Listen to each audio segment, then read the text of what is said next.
How much food can you grow on a suburban lot?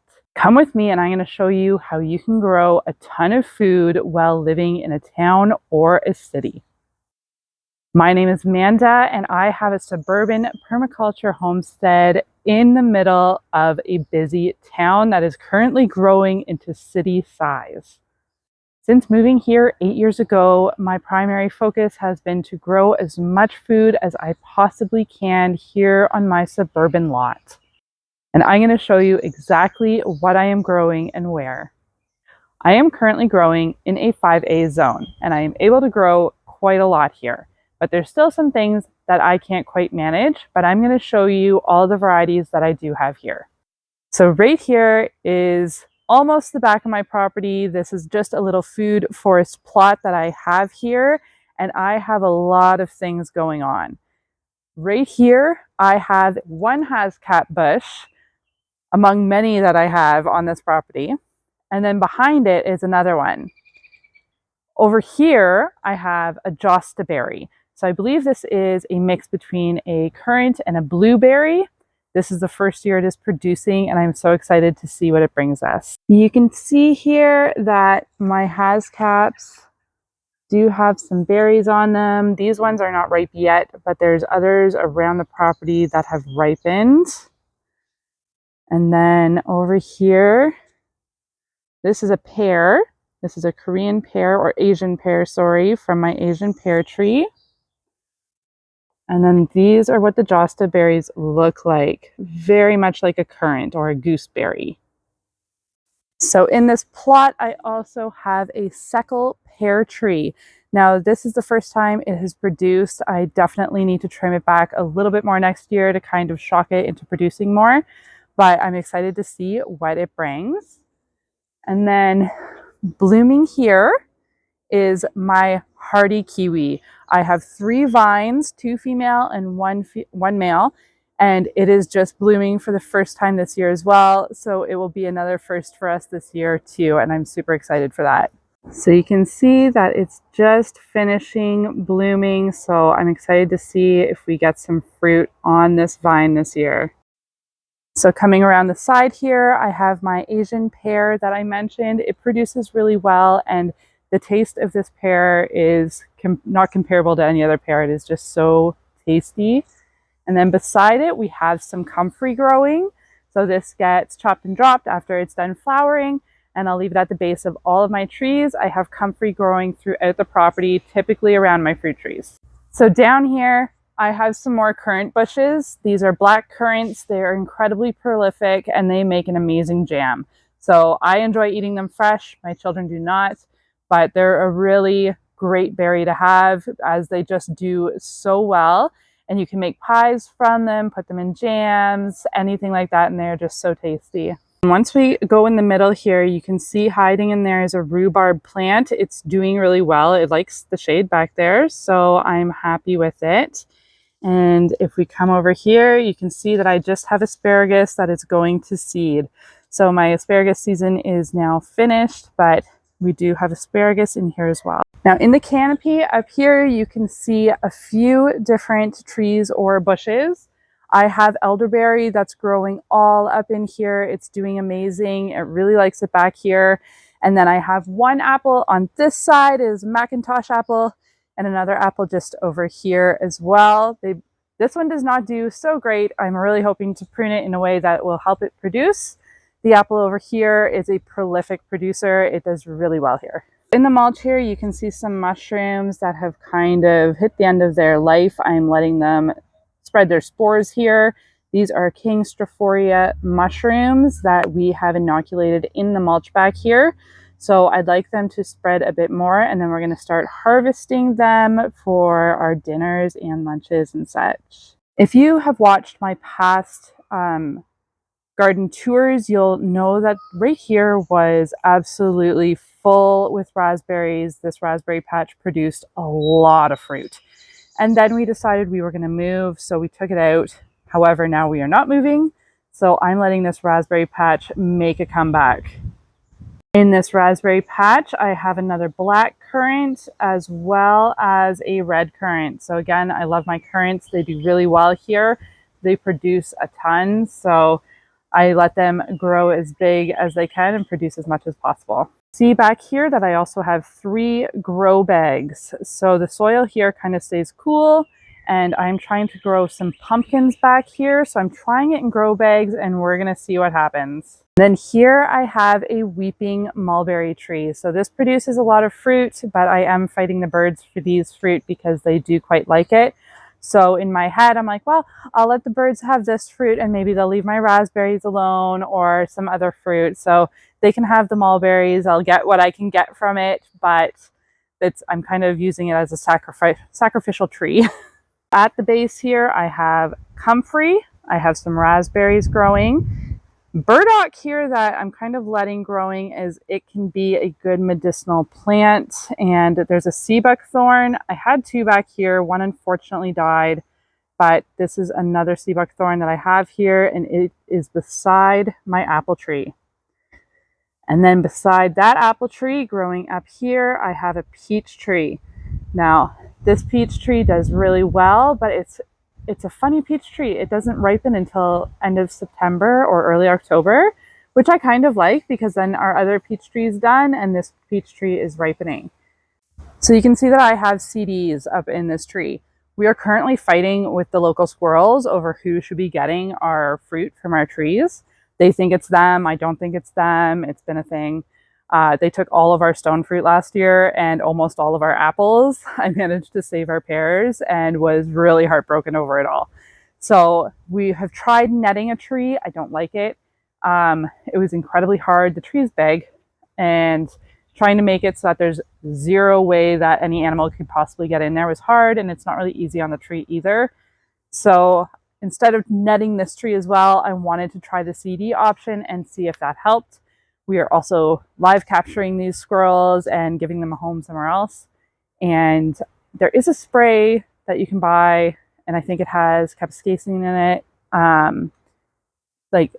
pepper spray on it for your fruit trees. So I'm tempted to try it, but right now we're going to try the CD option. If you guys have any ideas on how to keep squirrels away from your fruit trees, please let me know, because right now we are at war with the squirrels. All right, so this is my back corner garden, and all of this is gonna go. So this is a lot of false sunflower. It doesn't do much. It spreads like crazy and it suffocates everything out. At the back, I do have ostrich ferns, and they produce the edible fiddleheads. So we have a lot of those back here, as well as out by my pond.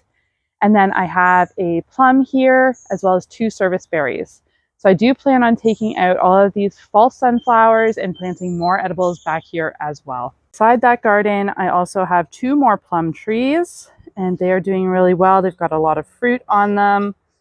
And beside those, right at the base, again, we have some more raspberries. These do really well. They actually produce almost into November, depending on how our weather is doing. So they produce a long time.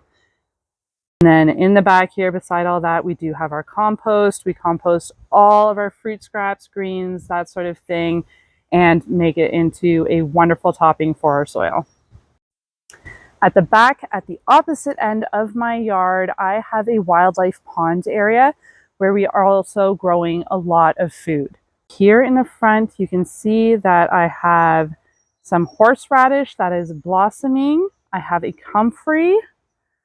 I have lemon balm, and then I have some garlic here growing that I kind of forgot that I had here. So I'll have to harvest it and see what I get, and then maybe spread it around a bit. The front here, you can see I have more ostrich ferns, and then I have 2 native roses that are currently growing up, and I'm hoping to get a lot of rose hips from these guys. So I can make tea, I can make jam, I can put them in a lot of different things. They have a lot of vitamin C in them. This is my wildlife pond. It's not so big, but we get lots of critters in here. We get quite a few frogs. Right now we have a massive frog and 2 female frogs in here. So we are hoping to get some tadpoles this year. Throughout this garden, we have a lot of hascaps. So we've got one here, not quite ripe. The one back there is ripe, as well as the one beside it. So these 2 guys right here are ripe, and we are currently eating the berries from those. You can see I also have a lot of ostrich ferns through here. I like to fill this area with native flowers. So this is a native geranium. I love it. It is so beautiful. So I want to help the insect population. So I like to have a lot of native plants in the areas where I can. Up in here, I also have a currant. Here we have some common milkweed. Again, I have these mainly for the insects, but I mentioned on one of my last videos how common milkweed is actually edible. It cannot be a variation of milkweed. It has to be common milkweed, and it is very high in vitamin C. Okay, so coming up onto this side of the pond, I again have a lot of comfrey here, a ton of hascaps going all up the side. In here, I have a gumi, I have high bush cranberry and some elderberry. And then all in beside the gumi and the elderberry are hazelnuts. So the hazelnuts produced last year, but I got one nut. So I am hoping this year we get a little bit more hazelnuts. And then all at the base of all of these plants are strawberries. Here's my hazelnuts here. They're getting pretty tall. And then at the base here, we've got lots of strawberries that are growing. I just let them trail throughout here. I try to keep a bit of a path so I can walk in, but I just kind of let things grow up wherever it wants. And again, here's those hascaps. We can see we've got a ripe one right there. Here we can see this gumi. It blossomed for the first time this year as well. So I don't know if it'll focus on those tiny little berries, but we do have some tiny berries there. So I'm interested to see what a gumi berry tastes like because I've never had one. And then in amongst the thistles here, which are also edible, by the way, but not necessarily what I want here, but that's okay. We've got some more hascaps. So I do have quite a few hascaps in here. And then up and over, you can see this white blossom right here. That is my high bush cranberry. So this bush here is producing a lot of hascaps right now that are ripe. So I'm going to pick these, and you can freeze these. Hascaps are really good in jam as well as in pie. I don't mind eating them raw, but some people think they're a little sour, so they prefer to cook with them. But I just barely picked from here and we're getting quite a bit. So this is just one bush and I have, about 15. So my husband and I have had discussions about why we get so much squirrels and birds going after our food. Because we have friends who farm up north and they're in the country and we're like, we don't ever have to deal with squirrels. It's never a problem. And so we think that because we're in town, we're in a suburban area where everybody has their lawns and their perfect lawns, and not a lot of people grow food, and definitely not a lot of people have fruit bushes and such. It's a bit of a food desert for the animals here. So our place seems like an oasis where there's so much food. There's so many things for all of the birds and the squirrels and the critters to go for. And so they all come here. So that's why we kind of get a lot of, I don't want to call them pests because they're just part of nature, and I don't mind sharing. I just want them to share back. That's all. I'm at the back behind my pond here, and I have a sea buckthorn. It's kind of small growing down here. I have an aronia berry, and then this is kind of a whole row of native elderberry plants. And then back behind that, I also have 2 more apple trees. Behind all of that, I've got this little space here that I kind of cleared out last year because it was just inundated with goutweed, which you can see trying to make a comeback here, and Virginia creeper.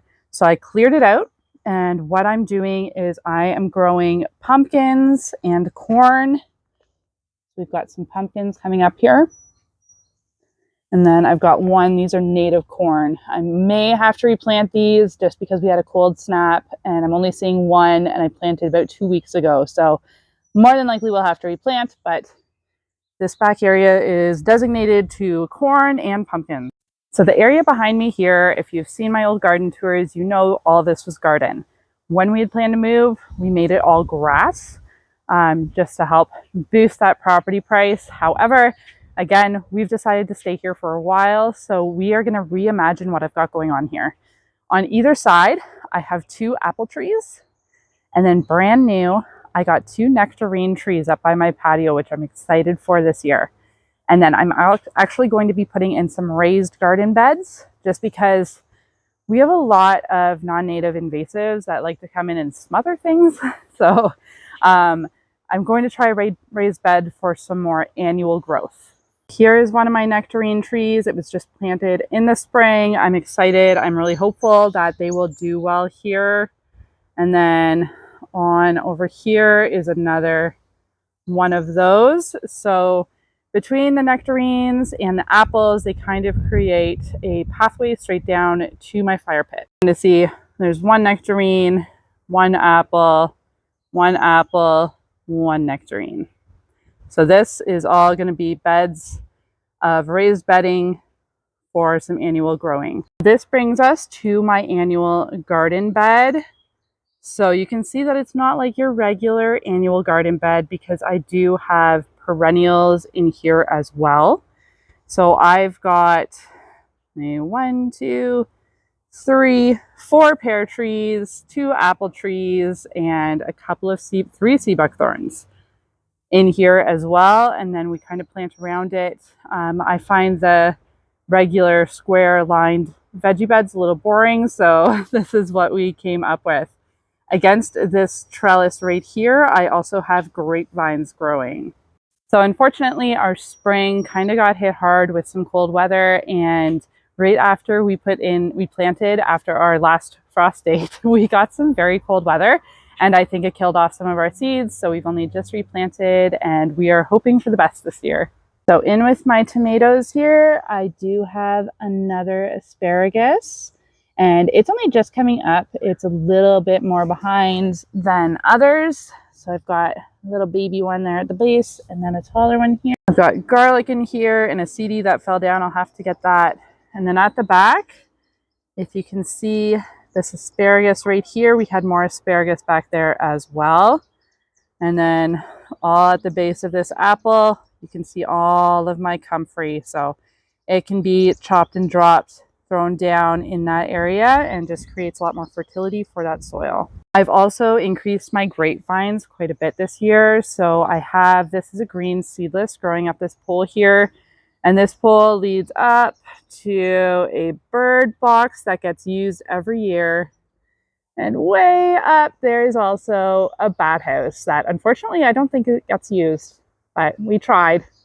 My patio here, I do have 2 green seedless grapes growing. And then beside here, you can see the peach tree that we did try to get netted. I only got half of it netted. Oh, sorry about those trucks. So loud over here. But we got half the tree netted. We're going to see what happens. It actually looks like the netting came undone here at the bottom, so I'll have to look after that as well. The very front of our veggie patch, we have another arbor. My husband likes to build with these cedar rails because it's cedar. They won't degrade very quickly, and we can get them very cheap or free. I've found them free as well. And we use these for our grapes. So I have 2 Concord grapes growing up here. Over in my corner over here, I have 2 blueberry plants. I unfortunately had to put a little bit of landscaping fabric down just because the weeds were taking over this area, and I just had such a hard time staying on top of it. And it really does not matter how much I mulch. So they would come up. The mulch would be up to your ankles and the weeds would be there too. So here is my blueberry plants. That one is not budding out. This one does have a few blueberries on them. And beside my veggie patch here, I also have an entire row of raspberries. So we love raspberries. They do really well for us. And then I'm able to freeze them for into the winter. So I love to grow as much of them as I possibly can. So for half of our lot, if you can see these 2 very mature trees, they are beautiful trees. They provide us a lovely amount of shade for those hot summer days. We also have a very mature willow at the back, but it does produce a lot of shade. So our gardens don't necessarily do well over there because there's tons of roots and there's tons of shade. So that's where we put our swing set and we let our kids play over there, and then the garden saved for the other side of the yard. But because our growing space is more limited to half to a quarter of the yard, I do make sure that I take advantage of our sunny patio. This gets about a half a day of sun, so I grow as many containers here as possible. I did an entire video on container gardening. I will link it in the comments if you're interested to see what I am growing this year in my containers and how I do it. Just at the edge of the patio, I have another apple here. And then I have a big patch of oregano. And then in here, amongst all of that milkweed, is a lot of strawberries as well. I struggle with strawberries because the critters steal them on me, so I don't put a lot of focus on them. Ben has also built another trellis here, so I can throw in one more grape. I also had another one that I purchased from the nursery this spring, and it is a pink grape that I'm super excited to try, but it's going to grow up all these trellises here. We'll probably throw some chicken wire up so it has something to hang on to. All right, so that brings me to my front yard. And again, in my past garden videos, you'll notice that this entire space was garden. There was a couple of reasons why we changed that. One was, unfortunately, neighbors across the street who we didn't really know were moving, and they decided that the fact that we had a full garden in our front yard was taking down their property values, so they called bylaw on us. And bylaw didn't like the mulch, and they didn't like some of the bushes. It was quite the thing. Then we had decided we might sell, not to mention that we struggle with bindweed here. And if you know anything about bindweed, those roots go down 20 feet. You can't kill bindweed at all, especially without chemicals. And even then, I don't think chemicals work on it either. It's a non-native invasive with absolutely no use whatsoever, and it will strangle anything in its path. I could weed it out and it would be back to its same strength within that same week that I weeded it. So we did take out the majority of the area that I was struggling with that and trying to reimagine this front yard. But I'm going to show you what I have in here, because despite the fact that we have reimagined it, I still have a lot of food plants in this area. Starting right here, I do have, again, another cedar trellis with 2 Concord grapes. So beside that grape I have right here, this is an apricot, and I just got a pear this spring, so I'm hoping to have apricots next year. Front here, I've got some lemon sorrel. This stuff is so great. It's gone to seed right now, but it is wonderful in salads. If you take a bite of this, it has just that lemon pop that comes out. It's so delicious. Over here, this is the new apricot that I planted this spring. And then up behind it here is a pear tree. So going over here, I have elderberry growing in amongst the flowers. And we do have a lot of roses. Again, rose hips are edible and full of vitamin C.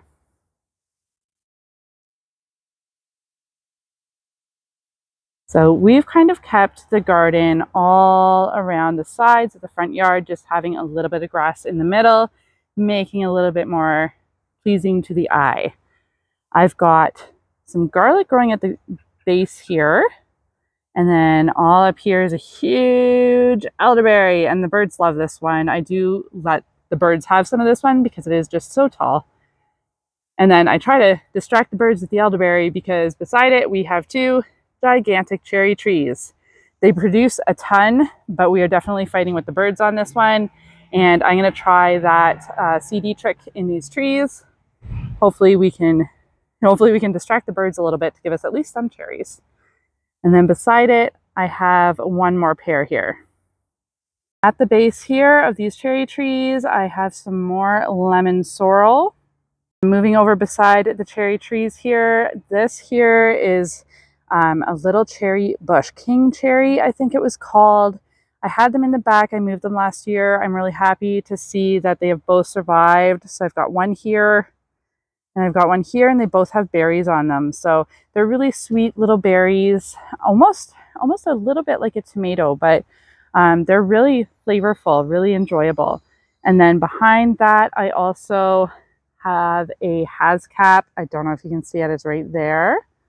So hoping to fill this with a little bit more fruit bushes, but this is an area where I struggle with the bindweed. If you can see that, it's all at the base there. Bindweed, it's terrible. Right at the front here, I have this native black cap raspberry. It is so delicious. And it's kind of overtaking everything here, but that's okay. It produces a ton. If you can see, all of the little raspberries are starting to come out here. It just produces so much and they are so flavorful. If you're looking to get one of these plants, I think it was $5. I got it from Ontario Native Plants shop. And they have some great natives there for really a low price. So if you're looking for native plants, that is the way to go.